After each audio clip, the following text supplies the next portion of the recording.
А мы продолжаем освещать уникальных спортсменов в преддверии Дня спорта. Сегодняшний герой нашего репортажа – Данил Мусабаев. Он занимается батутной гимнастикой и защищает честь страны на мировых аренах.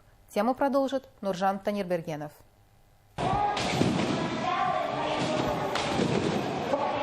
Данил пришел в этот вид спорта в возрасте 5 лет. В зал батутного центра его привел отец по совету своих друзей.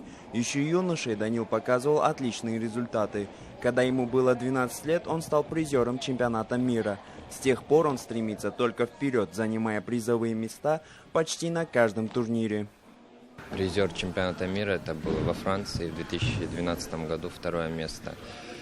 И по сей день это Кубки мира, призовые места, золото, серебро, бронза. И вот стремлюсь я к Олимпийским играм. Вот сейчас не получилось чуть-чуть набрать баллов. Планируем к следующим подготовиться лучше и попасть на Олимпийские игры.